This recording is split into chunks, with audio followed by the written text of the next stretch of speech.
Catus, Maximus here, just doing a review of a Giller.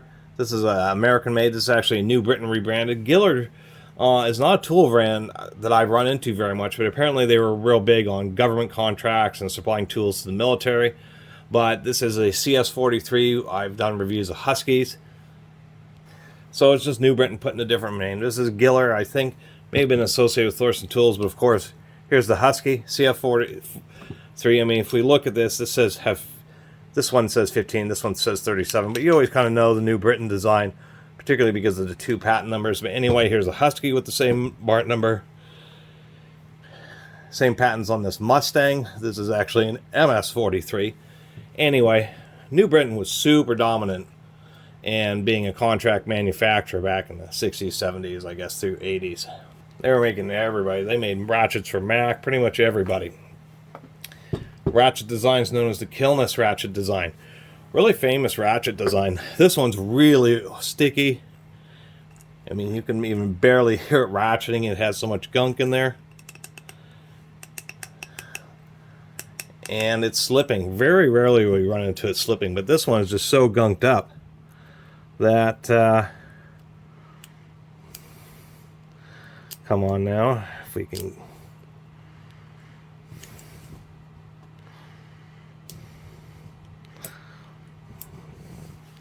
get this little snap ring out of here, which we can once we get under it. We just go like so.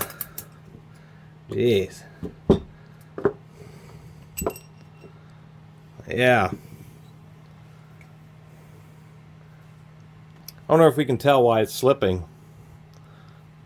Maybe if I get the light in there, there's so much, the gunk is completely filled up. All the teeth in this ratchet head.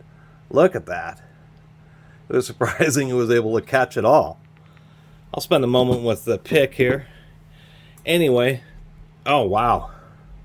Look at that. Those teeth are totally filled up with gunk.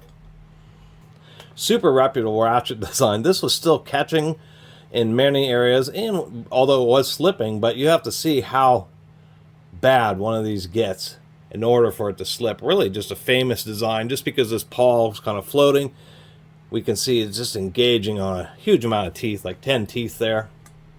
It was really an excellent round head ratchet design. So much better than SK's design, just a quantum leap above it. This is also a design that has not been copied. The patent's long over. The reason is it's just too many parts. We have a special little spring, snap rings. We have two different metal plates because when you do the reverse, which is super stiff, this goes over an over center spring, which connects to a lower plate, which is what flips the pawl back and forth. A second spring under the pawl. It's just so many little parts, and that it's just too expensive to manufacture nowadays. Even though it is a very reputable design, just so many other designs basically work as well. Although I don't know how well they work if they're this dirty. Anyway, I'm going to get this cleaned up and see if we can't get it back to life.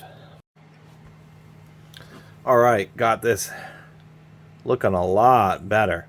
It's a little scraping of the hard stuff, and then wire brush is great inside something like this because it kind of jams the bristles really hard against the walls and can really clean it out. Now, of course, the crux, and we'll see if it works. I had one New Britain. Actually, I've had really good luck with the New Britain Kilness design. Of all the ratchets that I have that use this design, I've had one that, like a Black Hawk or something, that was just not recoverable. Same thing had happened, but somebody just continued to use it. And of course, the crux of the issue is even if you really clean it out, once it starts slipping like that, if you continue to use it, you can still see some wear on the corners of the teeth here on the anvil. Is that it starts wearing out the tips of the teeth. And then even if you clean it up, you may not be able to actually get it to stop slipping because now the teeth have been ground down. Otherwise, oiled this up, cleaned it out, gave it some wire brushing. Let's reassemble it. Alright, after all that work and really cleaning it out, I was hoping it would come back to life. And got an 1.5-inch socket, not the biggest, but You don't really know until you really put some torque on it. Seems to be working just fine. Of course, besides like the patent numbers, the other way you can really tell a Kilness ratchet, a New Britain made, is that the reverse switches are always really stiff. A lot of round-head ratchets are very easy to operate reverse levers. Not on the Kilness ones. There is no way that you're going to be one-fingering this. But really snaps back and forth really well.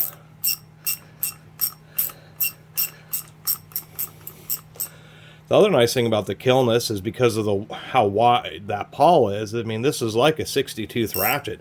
More than fine enough for teeth.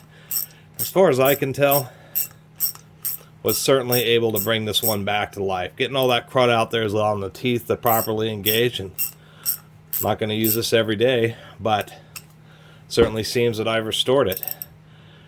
Going to spend some time, maybe try to find a snap ring to put in there. Always been the most annoying thing about the Kilness brand, the big Achilles heel, is the way the ratchet, the mechanism is so good that they've often had not very good tolerances in the spacing. And I've run into some New Britain ratchets that have had some tremendously loose anvils. This one's not super tight. It's not the loosest I've ever seen, but it's not super great. But nonetheless, putting in a snap ring, they tend to be just a little bit thicker. That can help tighten them up. If they're really loose and you've tried to, I found some washers to put in there, that type of thing, to shim them up. But I'm happy to get this Giller running because I just didn't have any Giller branded ratchets. I only have a couple Giller branded tools of any type. I think one of them's like a little 1/4-inch T-handle. So it was interesting to run into a New Britain made Giller ratchet, and was disappointed it was slipping. But now, as far as I can tell, just spending some time really giving it a good clean,